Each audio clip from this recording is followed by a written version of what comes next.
Hello and welcome to English Snacks, a delicious little podcast where we delve into the fascinating world of English vocabulary. I'm your host, Amber.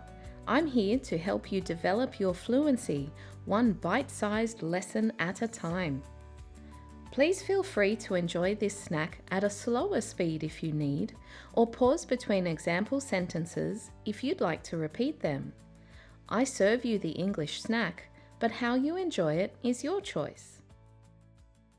Today we are looking at the verb to confide and some important related words. Firstly, the etymology of confide. This verb comes from the Latin con, meaning with or together, and fidere, meaning to trust. It entered English in the 1500s and took on two meanings. One, putting trust in someone or something, and two, entrusting a secret or a private matter to someone.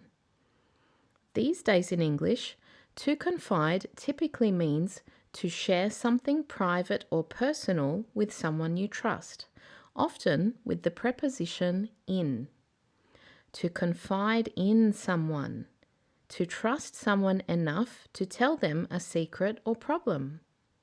To confide something to someone, to disclose a secret or sensitive issue. Here are 3 example sentences. Feel free to pause if you'd like to repeat them. 1.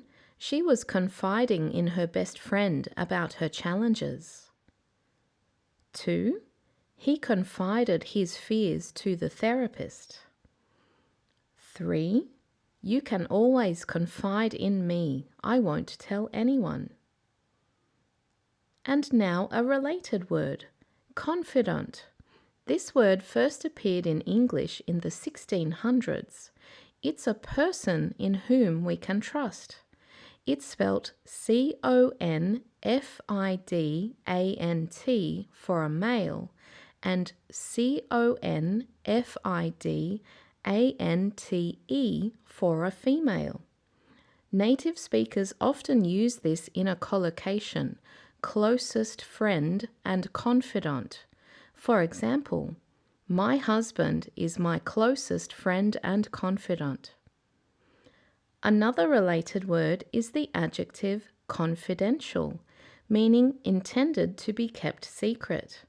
From this, we also get the noun confidentiality. Some examples of confidentiality are your credit card details and your medical information. My favorite word from this word family is confidence. I often hear from beginner students that they are lacking confidence in English. So, what builds your confidence?